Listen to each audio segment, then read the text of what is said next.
Bueno, vamos a continuar con la segunda parte de esta capacitación. Vamos a revisar las condiciones de embalaje para el transporte de las muestras provenientes de la sucursal Las Torres.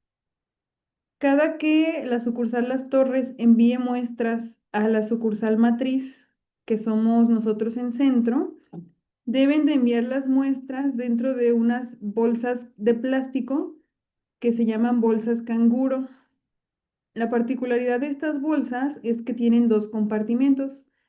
Un compartimento que es sellable, donde se colocan las muestras y tiene como un dispositivo Ziploc, el cual evita derrames de muestra al exterior.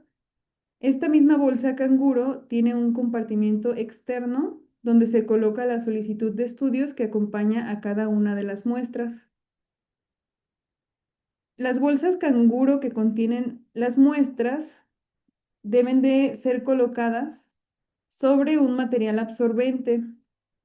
Esto es para evitar contaminación de muestras al exterior en caso de que las muestras se derramen.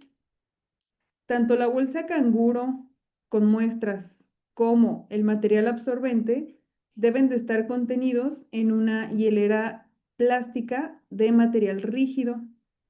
A esto se le conoce como triple embalaje.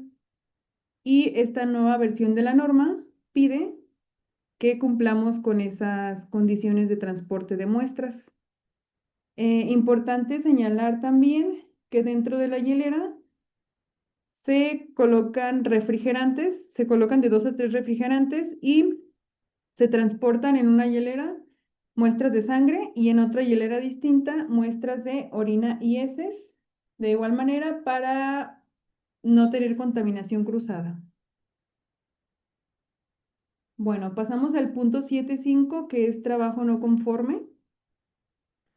Este es un nuevo punto de la norma y para dar cumplimiento a este nuevo punto, lo que hicimos fue tomar el formato de monitoreo de indicadores de desempeño y control de no conformidades y agregarle algunos ítems para dar cumplimiento con este punto de la norma. Lo que se hizo fue lo siguiente. Bueno, aquí les muestro el formato de monitoreo de indicadores. Cada que ustedes encuentren una no conformidad en el laboratorio, deben de registrarla en este formato, como ya lo hacían anteriormente. Viene para que registren día, folio, descripción y para que cataloguen la no conformidad de acuerdo al área que la cometió. Se agregaron dos nuevos ítems. Uno, para la evaluación del impacto que tuvo la no conformidad en la seguridad del paciente y otro que es exclusivo para el gerente de calidad del laboratorio para que registre si esa no conformidad requiere seguimiento o no. Referente a la evaluación del impacto que tuvo la no conformidad en la seguridad del paciente, la persona que registra la no conformidad debe de registrar el impacto que tuvo esa no conformidad en la seguridad del paciente. Hay 3 casos, van de menos a más. En el inciso A, puede ser que esa no conformidad no haya tenido ningún impacto en la seguridad del paciente debido a que ustedes realizaron una acción para controlar y corregir la no conformidad. En el inciso B, puede ser que esa no conformidad haya retrasado el diagnóstico y o seguimiento clínico del paciente. Y en el caso C, que es el caso más grave, puede ser que esa no conformidad haya hecho que se emitiera un diagnóstico o que se diera un tratamiento inadecuado al paciente. Ese sería como el caso más grave. Y bueno, esta tabla viene en el formato que les menciono y al reverso de este formato viene una tabla informativa con las acciones que ustedes deben llevar a cabo dependiendo de la categoría que le dieron a cada una de las no conformidades. Cada una de estas acciones ustedes ya las conocen, las han estado aplicando desde que se implementó este formato. y pues nada más es meramente informativa. No es necesario que llenen nada, solamente es para que ustedes puedan consultarlo en caso de que no sepan qué hacer ante una no conformidad. También se agregó otra tabla que es meramente informativa, que se llama escalamiento de la no conformidad. La norma pide que el personal conozca a quién pueden escalar una no conformidad en caso de que ya hayan aplicado acciones de contención y no hayan logrado eh, corregir esa no conformidad. Y el nivel de escalamiento depende del impacto que tuvo la no conformidad en la seguridad del paciente. Aquí se mencionan cada uno de los incisos que les comentaba, tanto el A, el B y el C, y se menciona a quién pueden acudir, es decir, a quién pueden escalar el problema en caso de que no logren contenerlo por su propia cuenta. En el inciso A, de cuando no hay ningún impacto en la seguridad del paciente, el nivel de escalamiento se queda con el propio personal de proceso, es decir, químicos, técnicos y secretarias de laboratorio. Si el problema se vuelve más grave, como en el inciso B, el problema se escala al gerente de calidad de laboratorio y en el inciso C, cuando el problema se vuelve grave, el problema se puede escalar al gerente de calidad de laboratorio o al jefe de laboratorio. Bueno, y a partir de aquí va a continuar mencionándoles los cambios la química Anita. Muy bien, pues ya pasando un poquito más a la parte técnica, eh, recordamos que se empezó a utilizar el formato 077, que es una bitácora de control de reactivos y soluciones.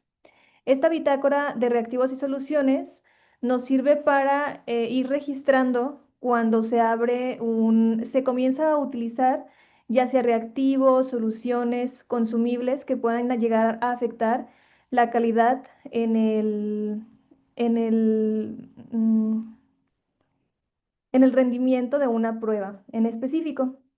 En este caso, se estarían registrando reactivos preparados internamente, soluciones comerciales listas para usar, calibradores y controles de calidad.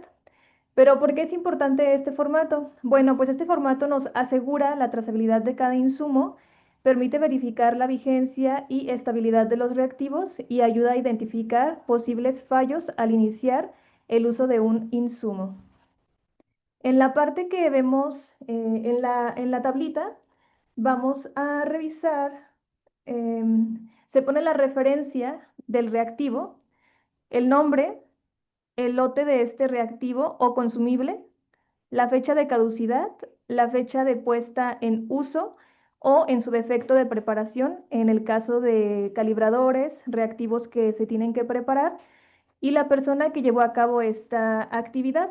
También aquí se registra si el control de calidad después de comenzar el uso de este consumible, insumo o solución fue adecuado. La última columna es para registrar en caso de que alguna solución se haya puesto fuera de uso antes de su término. Otro cambio importante que hubo en la parte técnica es que todos los lotes nuevos de reactivos de pruebas que están dentro del alcance de la acreditación se deben de registrar en estas tres diferentes bitácoras. Hay una bitácora exclusiva para el área de hematología, una bitácora exclusiva para el área de uroanálisis y una bitácora, la última, la 074, que es la que comparte el área de coagulación, química clínica y pruebas especiales. ¿Por qué es importante que se lleve a cabo este registro o esta evaluación de nuevos lotes de reactivo? Pues primero para asegurar que el reactivo cuenta con el rendimiento analítico adecuado, que tiene precisión, exactitud y es confiable para poder entregar resultados a los pacientes. También, ¿qué pasa si nosotros no llevamos a cabo el debido registro de estos documentos? pues podríamos emitir resultados erróneos y que quizás en su momento pudimos haberlos prevenido antes de que fueran liberados, y eso podría traernos que el paciente llegase a tener dudas sobre los resultados que está teniendo, porque al nosotros darnos cuenta de que hay un error, estamos obligados a comunicarle al paciente que hubo un cambio en sus resultados y un reanálisis de sus muestras. Entonces es importante que todas estas evaluaciones de las presentaciones con lote nuevo se lleven a cabo antes de comenzar a liberar resultados de pacientes.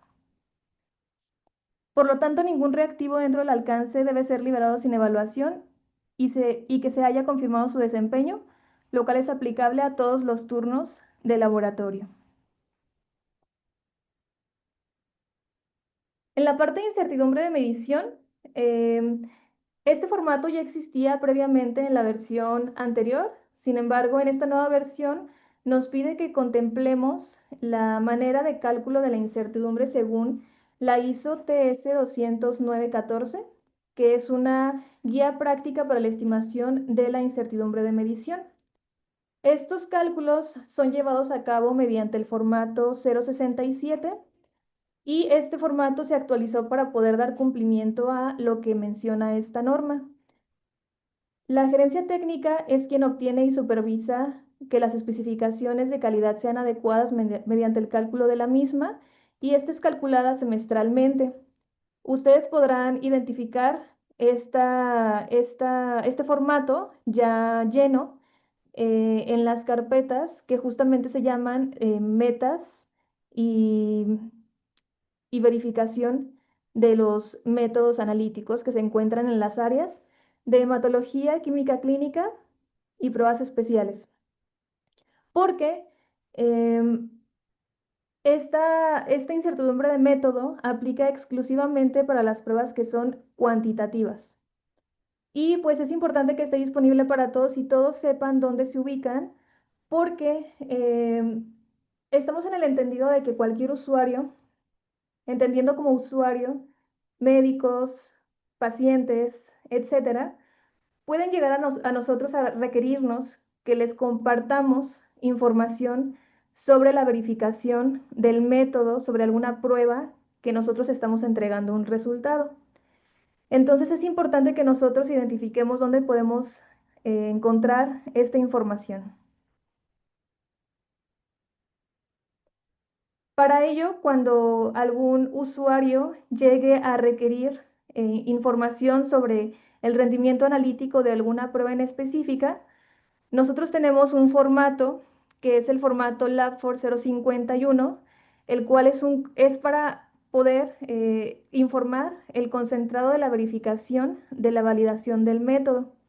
En este caso viene una tablita donde se pone toda la información de verificación de las pruebas cuantitativas, así como de las pruebas cualitativas, dependiendo de cuál prueba es la que el usuario nos está pidiendo información. Este formato lo tiene la gerencia técnica, y pues es quien llena todos estos rubros del resultado obtenido y criterio de aceptación. Sin embargo, es importante que ustedes conozcan que si en algún momento un usuario llega a requerir esta información, es necesario pedirle a la gerencia técnica que les entregue este documento para poderlo entregar al usuario.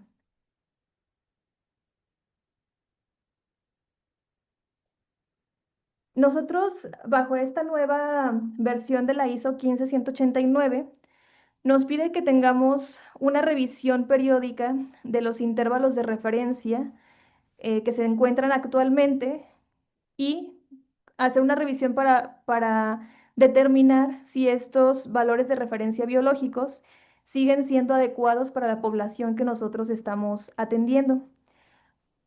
Cuando se hace esta comparativa o esta revisión, podemos hacer una comparativa entre el valor de referencia que tenemos actualmente en los resultados de pacientes y una comparativa con el resultado, el valor de referencia, perdón, eh, al que queremos transicionar. Entonces, este formato copila toda esta información de las pruebas que se encuentran dentro del alcance de la acreditación y es revisado por el jefe de laboratorio. Nosotros no tenemos publicado este documento, pero está disponible igual con la gerencia técnica en caso de que se llegara a requerir, lo podemos compartir. Es importante también mencionar que se tiene el formato de lista de propiedades críticas y sus valores de alerta críticos disponible en el sistema de Comunihub. Este formato, aparte de que se tiene el formato publicado, también se tiene el registro. Entonces, ustedes pueden revisar cuáles son los valores de alerta críticos determinados por el laboratorio de parte del doctor Juan Manuel Cisneros Carrasco y el riesgo que puede presentar al paciente cuando se encuentra ya sea por encima o por debajo de estos valores alerta.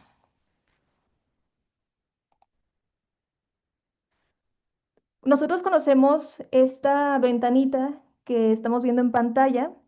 Esta ventanita suele aparecernos cuando se valida un resultado que es un valor crítico y que está por fuera de estos valores que nosotros determinamos en el laboratorio.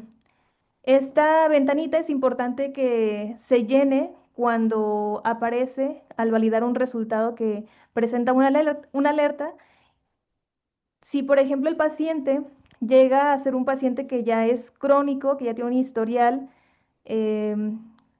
con un valor crítico asociada a esa prueba, puede ser que no sea necesario contactar ya sea a hospitalización, al médico o al paciente, si es este el caso.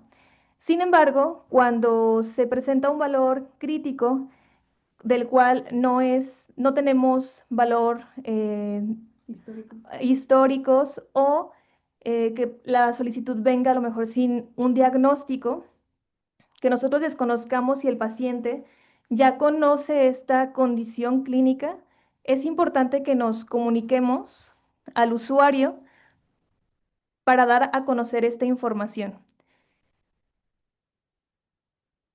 Entonces, en esta ventanita es importante poner en esta parte el número de extensión a la cual se marca para notificar ese valor alerta y poner en observaciones la persona que está recibiendo esa información, que en este caso puede ser la enfermera, puede ser el médico que está al pendiente de ese paciente.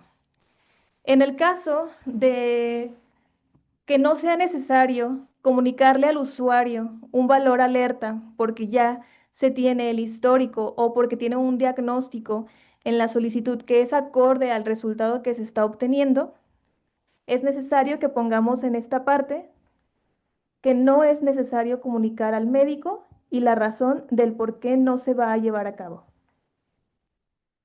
¿Puedo comentar? Sí, claro. Aquí en esta parte me gustaría a mí pedirles su apoyo para que si ustedes ya cotejaron que el paciente no tiene histórico, más bien que el paciente tiene histórico, perdón, y que el valor crítico obtenido coincide con el diagnóstico y no lo van a notificar ni al médico ni al paciente, por favor señalen siempre en esta ventanita el apartado que dice no. Sucede muy frecuentemente, yo creo que la mayoría de las veces, que el personal que cubre las áreas de hematología y química clínica, que son las áreas donde salen estas ventanas emergentes, sucede que el personal que cubre estas áreas no hace caso a la notificación de los valores alarmantes y lo único que hacen es cerrar esta ventanita en el apartado X, pero no, ni siquiera se toman como el tiempo de colocar si notificaron o no el valor de alerta.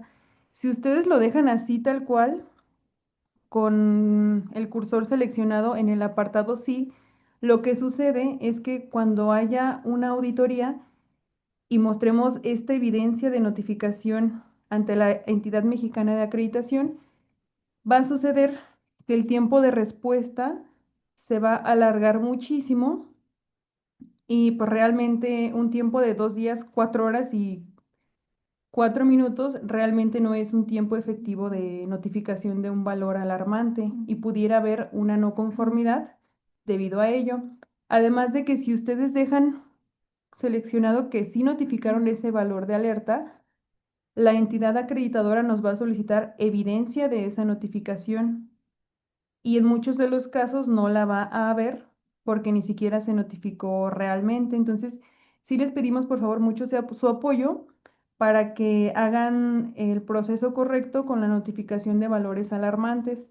El personal responsable de llevar a cabo esta notificación es el personal que cubra las áreas de hematología y química clínica. Y bueno, en caso de que sí notifiquen el valor alarmante, es bien importante que en las observaciones pongan a quién se lo notificaron y alguna otra información relevante. Si no lo notifican, igual en observaciones, por favor pongan, no sé si el paciente ya tiene algún diagnóstico o si el paciente ya tiene un histórico, para que sepamos el motivo por el cual no se notificó. Muy bien, también llega a suceder frecuentemente, quizás por trabajo o demás, que solemos cerrar la ventanita y creemos que ya no podemos retroalimentar esta información de notificación de valores alarmantes.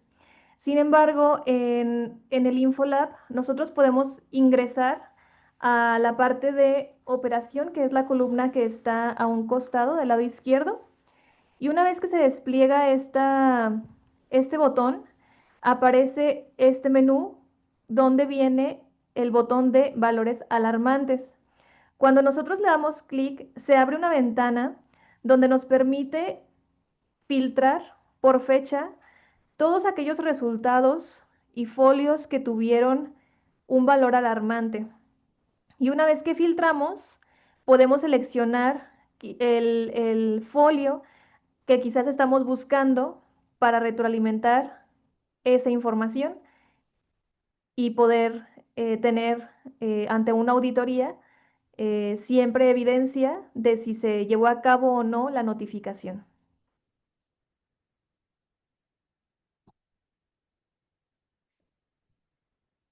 Muy bien. Eh, Otro cambio importante que hubo en esta versión de la norma es que nos piden ahora que tengamos información suficiente sobre las, el analizador con el cual se trabajaron las pruebas, la metodología utilizada, el método de examen y el tipo de muestra.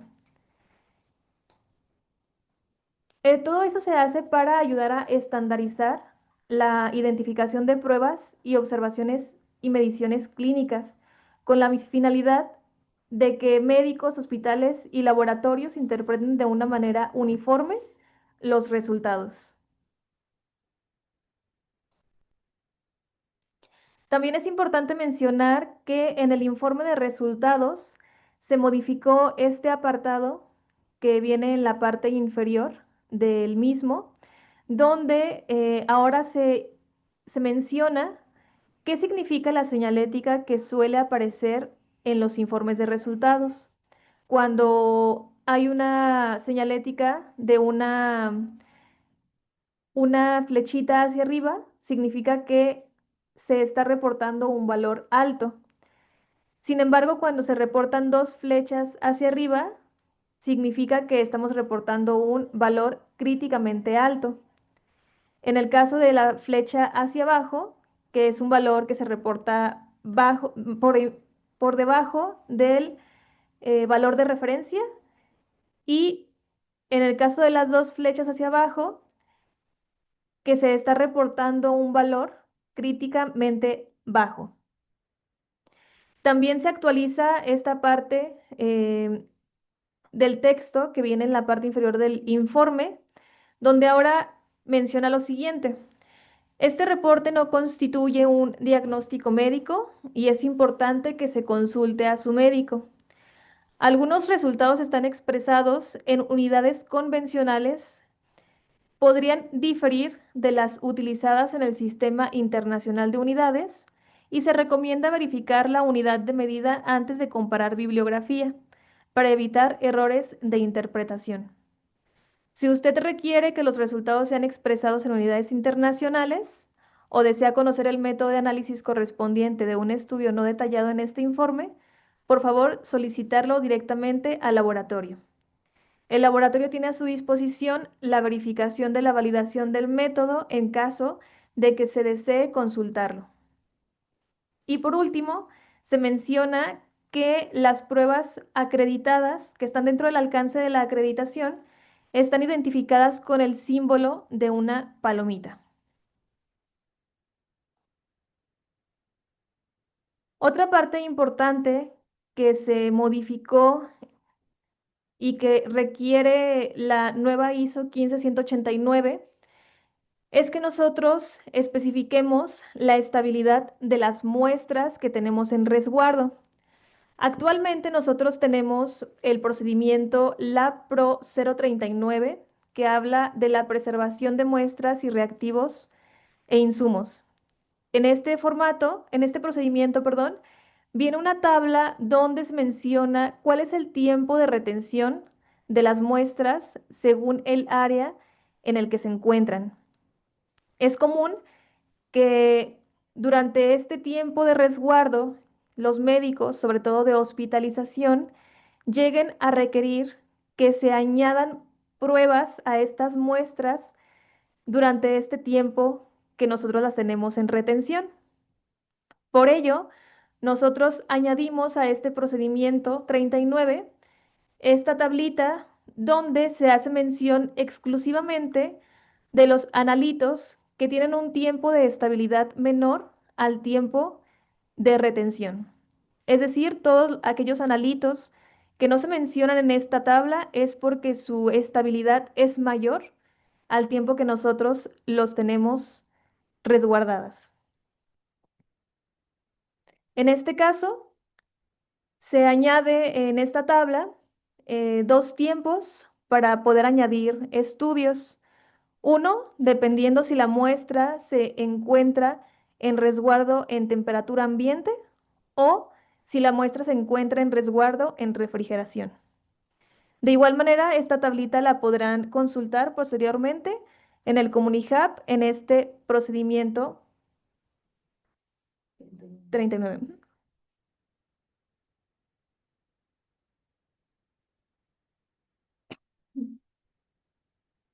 Pero bueno, ¿para qué nos sirve esta tablita? Pues es una herramienta que indica cuánto tiempo podemos añadir estudios a muestras ya recolectadas, dependiendo si están almacenadas, como habíamos mencionado, ya sea a temperatura ambiente o en refrigeración. También nos ayuda para revisar la estabilidad de cada analito basada en bibliografía científica.